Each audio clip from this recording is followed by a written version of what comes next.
The Parrot in the Cage by Mulk Raj Anand. Mulk Raj Anand 1905-2004 was an Indian writer in English, notable for his depiction of the lives of the poorer castes in traditional Indian society. One of the pioneers of Indo-Anglian fiction, he, together with R.K. Narayan, Ahmad Ali and Raja Rao, was one of the first India-based writers in English to gain an international readership. Anand is admired for his novels and short stories, which have acquired the status of classics of modern Indian English literature. They are noted for their perceptive insight into the lives of the oppressed and for their analysis of impoverishment, exploitation and misfortune. The Parrot in the Cage by Mulk Raj आनंद। मुल्कराज आनंद द्वारा पिंजरे में तोता में हमारे पास संघर्ष, हताशा, अकेलापन, निराशा और संघर्ष का विषय है। अपने चयनित लघु कहानियां संग्रह से ली गई कहानी तीसरे व्यक्ति में एक अनाम बयान द्वारा सुनाई गई है और कहानी की शुरुआत से पाठक को यह पता चलता है कि आनंद संघर्ष के विषय की खोज कर रहा है। रुक्मणियाई भारत के विभाजन के साथ आने वाले संघर्ष से पीड़ित हैं। वह एक बूढ़ी औरत है जो विभाजन के साथ आने वाले परिवर्तन के प्रकार के लिए सक्षम नहीं है। अगर कुछ भी वह एक हताश राज्य में छोड़ दिया है और दूसरों पर निर्भर है उसकी मदद करने के लिए है। कुछ जो करते हैं और दूसरों को जो नहीं चुना। यह भी एक भावना है कि रुक्मणी दुखी है। वह जानती है कि वह आत्मनिर्भर नहीं है और न केवल दूसरों पर भरोसा करती है बल्कि उपायुक्त पर भी भरोसा करती है, जो रुक्मणियाई या भारत के विभाजन के साथ मुश्किल से किए गए लोगों की दुर्दशा के बारे में बहुत चिंतित नहीं है। रुक्मणी के जीवन में आशा की एकमात्र भावना पिंजरे में तोता है, फिर भी वह कहानी के वर्गों के लिए उससे बात करने के लिए ऊर्जा नहीं है। हालांकि यह दिलचस्प है कि रुक्मणी सामना करने वाले संघर्ष के बावजूद वह करता है। जब वह तोते के कल्याण के बारे में थोड़ा मजबूत लगता है, यहाँ तक कि अगर यह केवल अंत में है कि सड़क विक्रेता तोता को एक ग्राम देने के लिए सहमत है।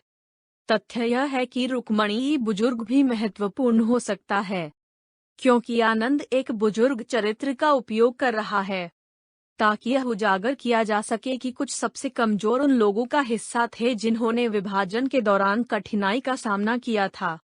उनके पास रहने की कोई जगह नहीं थी और उनकी आजीविका उनसे दूर कर दी गई थी। ऐसा कुछ जो विभाजन के लिए जिम्मेदारी वाले लोगों द्वारा सराहना नहीं की गई थी। एक जिम्मेदारी के साथ उन उपायुक्त सबसे अधिक संभावना अपने जीवन के बारे में अधिक सोचा तो वे नागरिकों जिसमें वे करने के लिए एक जिम्मेदारी थी किया। कहानी में निराशा की भावना भी है। रुक्मणी के पास न केवल कोई भी नहीं है कि वह उस पर भरोसा कर सकती है, लेकिन उसे पता नहीं है कि उसके साथ क्या होगा। विभाजन से पहले उसे मन की शांति हो सकती है। यह अब मामला नहीं है। प्रत्येक नए दिन रुक्मणी पर अधिक मुसीबतों लाने के साथ कहानी में कुछ प्रतीकात्मकता भी हो सकती है जो महत्वपूर्ण हो सकती है। कई मायनों में तोता पिंजरे में, रुक्मणी दर्पण।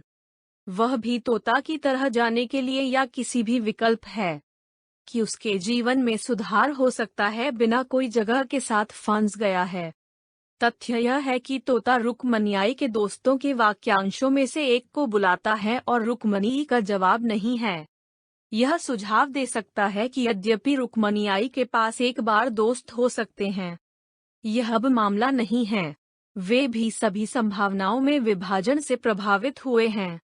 अगर कुछ भी रुक्मणी उसके भाग्य पर कोई नियंत्रण नहीं है। उसके पास बहुत कम या कोई पैसा नहीं है। उसके दोस्त उसकी मदद करने के लिए नहीं है और वह एक ऐसे व्यक्ति, उपायुक्त, पर भरोसा कर रही है जो खुद के बारे में अधिक चिंतित प्रतीत होता है। हकीकत में रुक्मणी एक अकेला और निराशाजनक जगह में है, बहुत कम के साथ अगर किसी भी प्रकाश रुक्मणी के भविष्य पर चमक। यदि कुछ भी रुक्मणी विभाजन का शिकार है और उसका एकमात्र साथी उसके तोता और दूसरों की सद्भावना पर निर्भरता है। कहानी का अंत भी दिलचस्प है। क्योंकि आनंद सड़क विक्रेता की सद्भावना के कार्य के माध्यम से रुक्मणियाई के जीवन पर कुछ सकारात्मकता को चमकता है।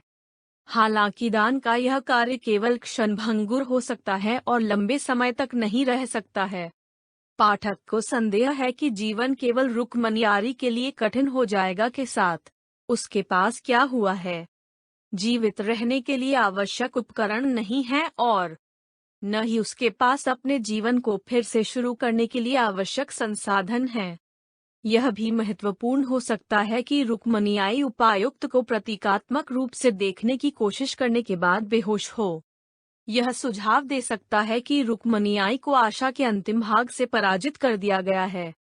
प्रतीकात्मक रूप से वह उपायुक्त से कार्रवाई की कमी और अन्य लोगों की हताशा के कारण उपायुक्त से बात करने के कारण मारे गए हैं। रुक्मणियारी उसके पैरों से दस्तक करने के लिए मदद। अगर कुछ भी वहां जगह में कोई व्यवस्था नहीं है रुक्मणियारी जैसे लोगों की मदद करने के लिए, वे खुद के लिए रोकना छोड़ दिया जाएगा। जो फिर से पाठक को सुझाव देता है कि रुक्मणियारी उसके आगे एक बहुत ही उदास भविष्य है।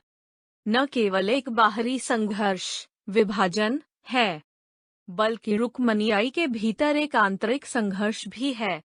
वह दूसरों की सहायता के बिना अपने दम पर जीवित रहने के लिए सीखना है।